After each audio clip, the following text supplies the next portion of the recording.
Alors, l'exercice 5, qu'est-ce qu'on nous demande à l'exercice 5? Donc, on résoudra les problèmes suivants à l'aide d'une équation, on explicitera l'inconnu choisi, on cherchera à poser l'équation la plus proche du texte. Donc, le premier cas, une mère a 26 ans, de plus que sa fille. Dans 12 ans, l'âge de la mère sera le double de celui de la fille. Quel âge a actuellement la fille? Donc, quelles sont les informations dont je dispose? Donc, pour résoudre cet exercice, donc je vais essayer de t'expliciter la façon de raisonner pour résoudre un problème de ce type à travers les équations.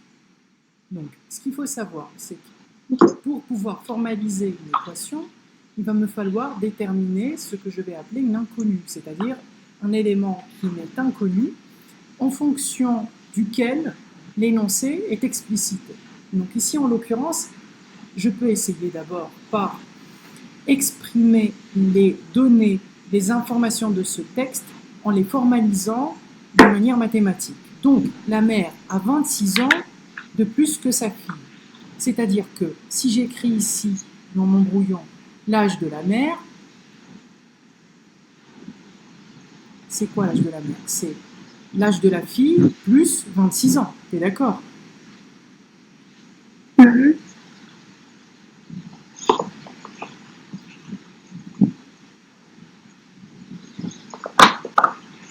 N'est-ce pas? Ensuite, dans 12 ans, l'âge de la mère sera le double de celui de sa fille. Donc, ici, en fait, la question qui est posée, c'est quel est l'âge actuellement de la fille? Donc, l'inconnu, ce vers quoi je tends dans cet exercice ou dans cette question-là, l'élément que je dois déterminer qui m'est inconnu et ce sur quoi je suis interrogé, c'est l'âge de la fille. Donc, notons l'âge de la fille X, d'accord? Donc, soit X, l'âge de la fille.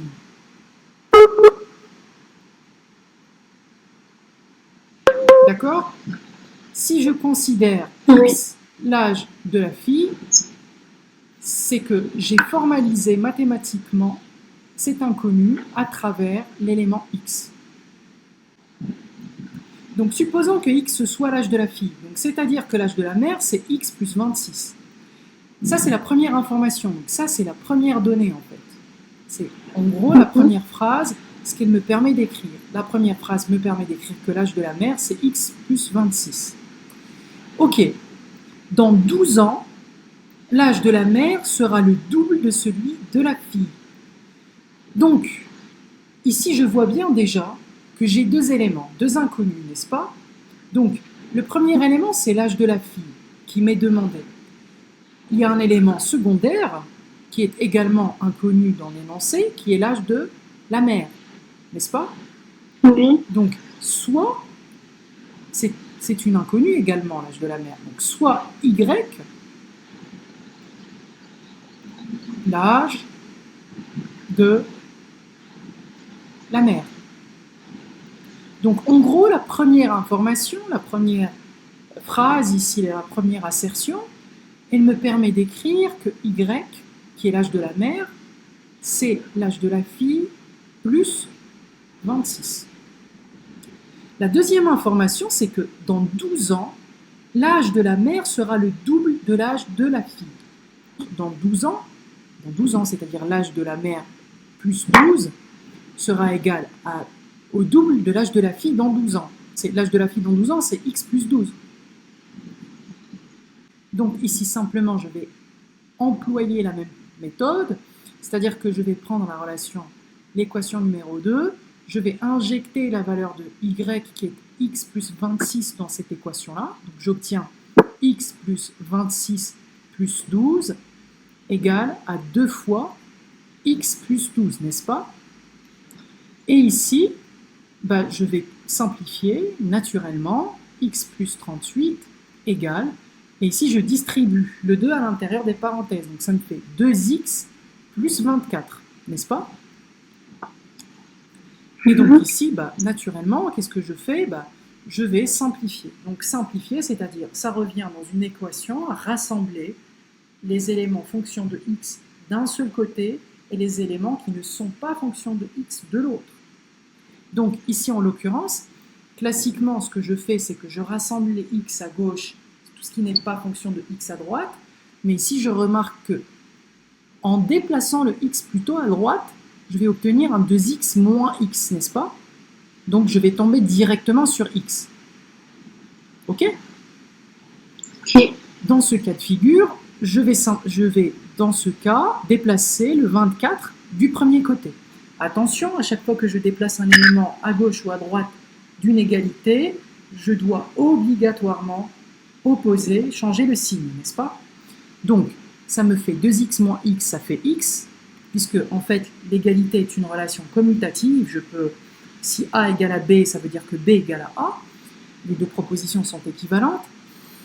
Le fait de ramener x qui se trouve à gauche à droite me permet de trouver directement la valeur de x, et le fait de ramener le 24 qui est à droite vers la gauche, j'obtiens 38 moins 24, et 38 moins 24 est égal à 14. N'est-ce pas? Donc la fille, par conséquent, a 14 ans. N'est-ce pas? Donc, ça, c'est l'âge de la fille. Donc 14 ans. Et si la fille a 14 ans, sa mère, elle a quel âge? Puisque je sais que la mère a 26 ans de plus. Donc y égale à l'âge de la fille plus 26. Et donc ça me fait 40 ans. N'est-ce pas? Ok. Maintenant, si je vérifie ce résultat, dans 12 ans,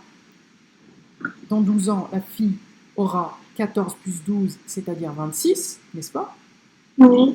Et la mère aura 40 plus 12, c'est-à-dire 52. En effet, oui. 26, c'est la moitié de 52, c'est-à-dire 52 ans, c'est 2 fois l'âge de la fille, 26 ans. Dans 12 ans, bien sûr. D'où l'intérêt, effectivement, pour pouvoir être sûr de ma résolution, il est extrêmement important de vérifier, en effet, les conditions en remplaçant. C'est toujours pratique de le faire, ça permet d'être sûr. Ok. Alors, si on se penche sur cette question, donc, un garage automobile propose à un client de reprendre son véhicule d'occasion au prix de 3 790 € pour acheter un nouveau véhicule neuf. Donc, pour financer son achat, le client doit ajouter au montant de la reprise un quart du prix du nouveau véhicule, puis complété par un emprunt égal à la moitié du prix du nouveau véhicule. Quel est le prix du nouveau véhicule? Donc ici, je ne peux pas me perdre ici.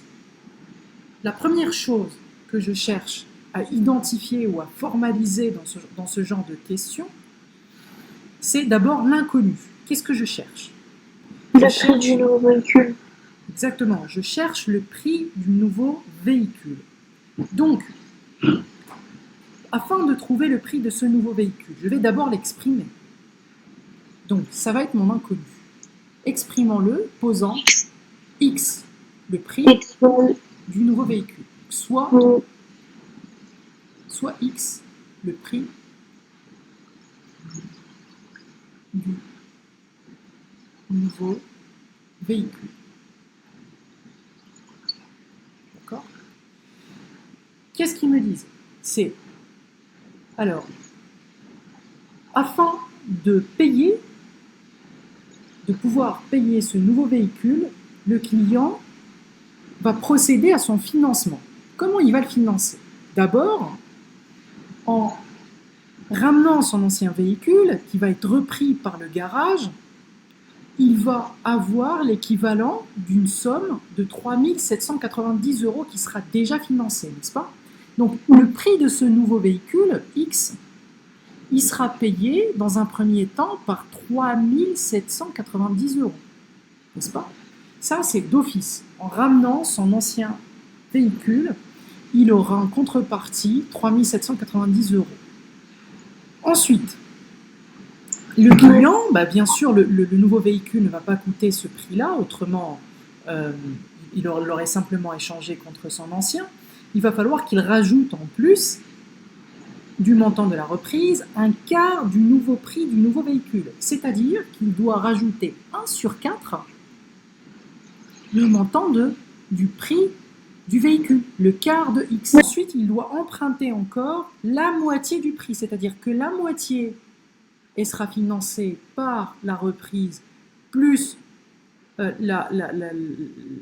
l'apport, en fait, qui va être versé par le client, plus la moitié du prix, donc X sur 2 ou 1 demi-X, qui sera payé, quant à elle, cette partie-là, par l'emprunt. Donc, c'est une équation, rien de plus simple, avec comme inconnu X. Donc, je vais procéder d'une manière tout à fait classique. Tout ce qui est fonction de X, je le place dans un seul côté, en l'occurrence à gauche. Donc, ça me fait X. Le X sur 4 ou X quart, ça devient moins X sur 4, puisque j'ai fait traverser le 1 quart X de l'autre côté de l'égalité, je suis obligé d'opposer le signe, d'inverser le signe, et je fais de même pour X sur 2, ça me fait moins X sur 2. À droite, j'obtiens toujours 3790. Maintenant, il ne me reste plus qu'à simplifier les éléments que j'ai obtenus à gauche. Donc, ce qu'il faut savoir ici, c'est qu'en effet, j'ai un élément moins des fractions. Donc, la première chose à laquelle je dois penser quand j'ai des fractions et des opérations d'addition, de soustraction entre ces fractions-là, c'est de réduire en même dénominateur. Le dénominateur commun, ici, c'est 4.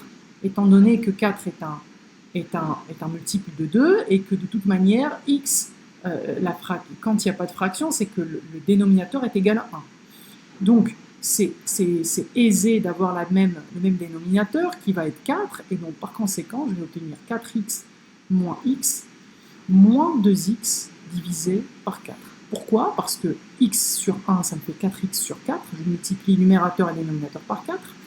Le moins x sur 4, je n'ai rien à faire puisqu'il est déjà sur le dénominateur qui est commun, qui va être commun.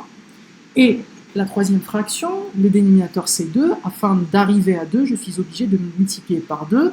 Et pour garder une égalité, il va falloir multiplier également le numérateur par 2. Donc, ça me fait 3790.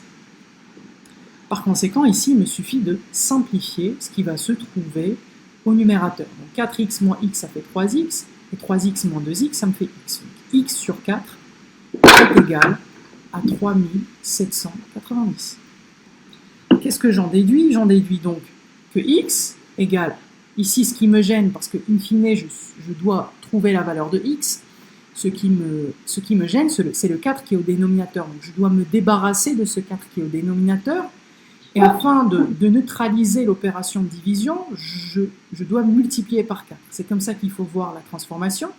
Donc j'ai une division par 4. Afin de neutraliser la division, j'emploie l'opération qui va la neutraliser, qui est contraire, et donc qui est la multiplication. Je multiplie donc à gauche par 4, ce qui me permet de simplifier par 4, et à droite par 4, donc ce qui me permet d'obtenir 3790 fois 4.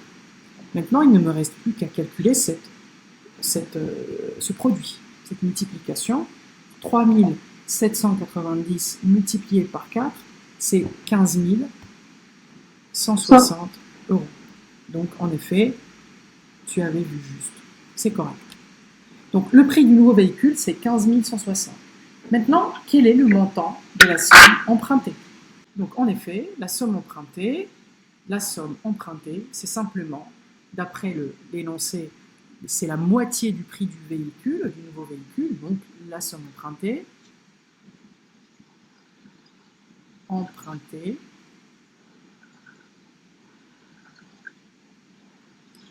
c'est quoi? C'est x sur 2, n'est-ce pas? Et donc x sur 2, c'est 15 160 € divisé par 2. Et donc ça me donne 7580. 7580 €. Est-ce que c'est clair? Oui. Parfait. Donc, c'est super, c'est très bien. Il n'y a pas de difficulté et il n'y a aucun souci parce que de toute façon, tu l'as trouvé toute seule. Donc j'espère juste que tu as pu maîtriser un peu ce raisonnement qui paraît compliqué, mais finalement qui ne l'est pas, comme on vient de le voir.